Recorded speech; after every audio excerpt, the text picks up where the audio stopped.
Olá a todos, espero que estejam bem. Cá estou eu mais uma vez para partilhar convosco outra leitura. O meu nome é Malvina Sousa e dou-vos as boas-vindas a este espaço quando os livros sussurram, destinado à partilha.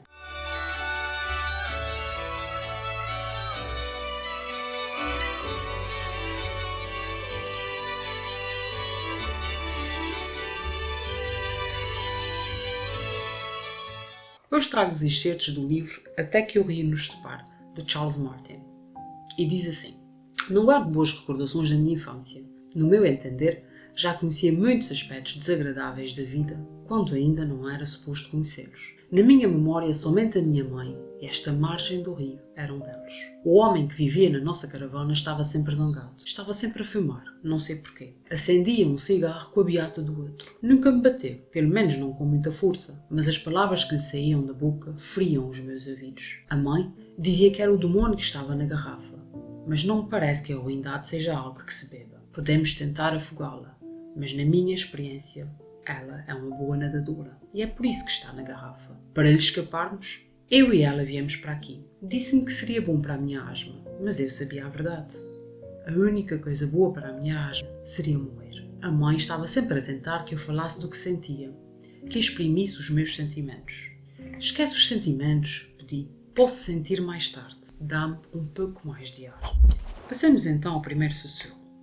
O texto começa abertamente, sem desenganos, mostrando-nos que a infância deste narrador não é memorável nem digna de bons registros, já que viveu cedo demais coisas que não era suposto para a idade que tinha. Percebemos, logo, uma vida dolorida, na qual ele destaca apenas dois aspectos dignos de registro pela sua beleza, que contrastava com tudo o que viveu. Estes são a sua mãe e aquele rio. Rio este, que aliás está presente no título do livro. Depois, e ainda a falar deste homem, outra informação importante. A mãe dizia que era o demónio que estava na garrafa, mas não me parece que a ruindade seja algo que se beba. Vejamos aqui que, por um lado, a mãe tenta justificar a maldade deste homem, e justifica-a com a bebida, algo que é muito mais comum do que aquilo que se julga. Quase como que desculpando as atitudes deste, já que tudo aquilo que ele faz é motivado por esta mesma bebida. Por outro lado, a afirmação do nosso narrador, que diz que não me parece que a ruindade seja algo que se beba, retirando às atitudes do homem todas as desculpas possíveis e revelando-nos que a ruindade, afinal, é dele mesmo. Para além disso, também nos revela a força, a supremacia dessa maldade, quando diz: podemos tentar afogá-la, mas, na minha experiência, ela é uma boa nadadora e é por isso que está na garrafa. Quase como que a dizer que quando a maldade existe, pouco se pode fazer para acabar com ela. E o narrador, pela sua experiência, tem lidado bastante com essa maldade, boa nadadora, sempre presente na garrafa, mesmo que a tentemos afogar. Importante é também o pedido que ele faz à mãe, quando diz: esquece os sentimentos, posso sentir mais tarde, dá-me mais um pouco de ar, que nos mostra quais é que são as prioridades dele, devido à doença que tem. E sem dúvida alguma que nos leva a pensar, já que, sem ar, não podemos realmente sentir. Entre o homem garrafa, o albuterol, e a tosse espasmódica, que não conseguia debelar, havia uma separação entre a minha boca e o meu coração. Algo dentro de mim havia sido decepado. Eu vivia em pedaços. Talvez ilhas fosse uma palavra mais adequada. De cada vez que olhava para dentro de mim, olhava em redor, não via um todo nem uma pessoa. Não via uma pessoa completa. Via um continente retalhado, dividido em 4 partes que flutuavam sem destino. Para me manter ocupado durante o sedentarismo forçado de grande parte da minha infância miserável, a minha mãe comprou-me algumas tintas e encontrei nelas um escape: pintar o mundo no qual eu desejava viver. Eis que, nesse excerto, ele nos mostra que vive entre o homem garrafa, os medicamentos e a tosse, confessando-nos que a sua vida se resume a coisas negativas, de notar que ao falar novamente do homem, chamando-o de homem garrafa, é como se ele nos dissesse que a maldade, a tal que está contida dentro daquela garrafa, está sempre com este homem. Faz parte dele, reforçando o pendor negativo deste e da sua vida. Depois, fala-nos de outra coisa muito importante: a separação entre a sua boca e o seu coração. E refere que algo dentro dele foi decepado. Eis aqui a palavra a ganhar força. Decepado, ou seja, mutilado, cortado de forma violenta, mostrando-nos que o seu interior estava magoado, partido. O que é reforçado mais quando ele diz ainda que vivia em pedaços. E gosto imenso da expressão dele quando diz talvez ilhas fosse a palavra mais adequada, o que confere muita riqueza a essa sua descrição e àquilo que ele nos tenta dizer que era a sua vida, mostrando-nos como por dentro ele está partido, dividido. Como se isso não bastasse, diz ainda que, ao olhar para dentro de si, vê um continente retalhado, dividido em 4 partes que flutuam sem destino.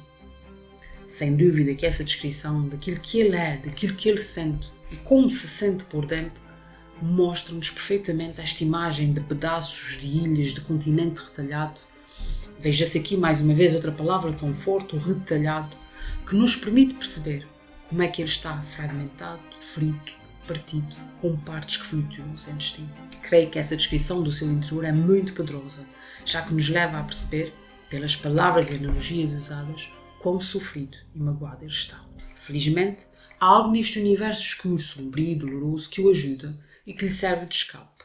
As tintas que a mãe lhe comprou, mas que também vêm a reforçar novamente o desajuste da vida que tem e da que queria ter, já que ele confessa usar as tintas para pintar o mundo no qual desejava viver.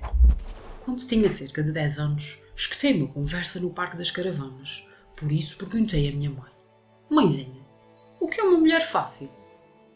De quem ouviste tu isso? Daquela mulher gorda além, apontei. Querido, todos nós perdemos o rumo. O que importa é o que fazemos quando vemos que estamos perdidos. Levou-me através dos bosques e indicou com o movimento da sua mão o panorama que estava diante de mim. Deus está neste rio. Isso explica muita coisa, proferi, franzindo o sobrolho. Bem, naquela caravana é que não está. Ela apertou as minhas faces entre os dedos e empurrou a minha cabeça na direção da água. Doce Michael. Sim, senhora. Olha para a superfície daquele rio. Acenei em afirmação. O que vês? Água escura, respondi num tom de voz indistinto e distorcido. Não te armes em espertinho comigo. Olha novamente, com mais atenção, à superfície. Aguardei que os meus olhos focassem a superfície da água, as copas das árvores, algumas nuvens, o céu. Que nome se dá a isso? É o reflexo, respondi. Por mais lixo que o mundo atire para cima de ti, nunca permitas que ele turve o teu reflexo. Pense rápido, estás a ouvir-me? Perguntou ela, erguendo novamente o meu queixo. Por que me chamas isso? Perguntei-lhe. Porque te colas a mim e curas as minhas feridas, respondeu. Posso ir dizer àquela mulher gorda que vai pentear macacos? Perguntei, apontando com a cabeça para a estrada. Não serviria de nada, porque toda aquela gordura apenas representava. E eis que a dúvida acerca de uma expressão, mulher fácil, nos remete para mais algumas frases e reflexões importantes e marcantes. Ao questionar a mãe acerca do que esta expressão significa, a resposta que obtém não se centra no significado que procura, mas sim nas razões que estão escondidas, no que não é óbvio, algo que não é muito comum. A mãe refere então que todos nós perdemos o rumo e atira com mais uma frase muito poderosa. O que importa é o que fazemos quando vemos que estamos perdidos. Quase como se quisesse desculpar este perder o rumo para dar mais importância ao que fazemos ou às decisões que tomamos quando nos percebemos perdidos. Porque no fundo é isso que importa, o que fazemos quando percebemos que precisamos de mudar ou de agir de outra forma. Depois, ao falar no rio, ao dizer que Deus está naquele rio, o tal que recordo está presente no título do livro, a mãe não só confere um poder curativo ao mesmo, algo de transcendente, salvador, como também lhe atribui uma característica misteriosa, e que nos leva a pensar nos motivos pelos quais ela diz isso. Note-se, mais uma vez, que a resposta do narrador é significativa, quando diz: isto explica muita coisa, mas também é reveladora das suas dores quando ele atira. Bem, naquela caravana é que não está.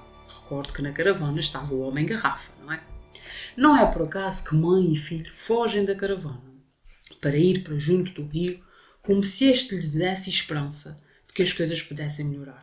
Perante a constante referência do filho à caravana e ao homem que lá está, a mãe pede que este observe o rio e o seu reflexo, e veja-se como procura que seja o filho a perceber-se dele, o que torna este momento ainda mais poderoso na minha opinião, para depois deixar uma frase importantíssima, muito reveladora e sábia. Por mais lixo que o mundo atire para cima de ti, nunca permitas que ele turve o teu reflexo. Esta frase lindíssima, muito forte mesmo, na medida em que constata uma verdade da qual nunca nos devemos esquecer.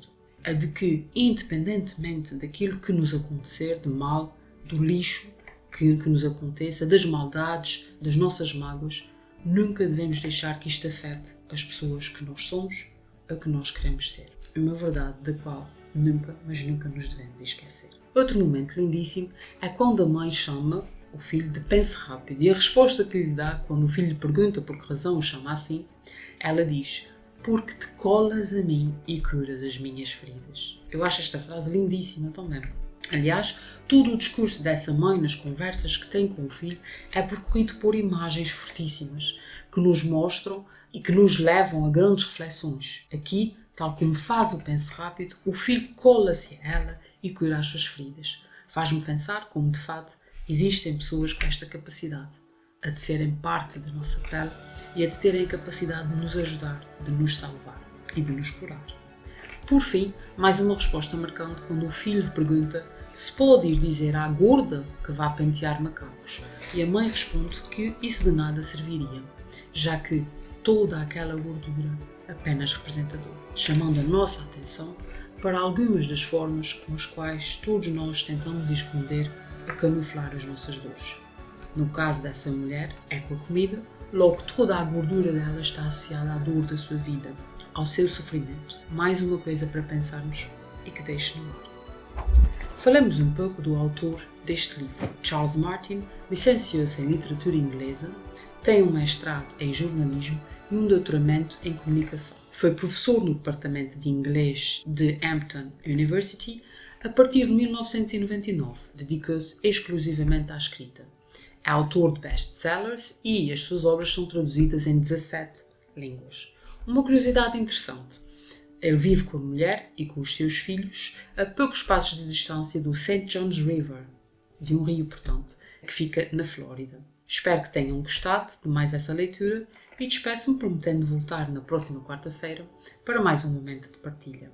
Até lá, não se esqueçam que é importante estarmos todos atentos, porque os livros se encerram.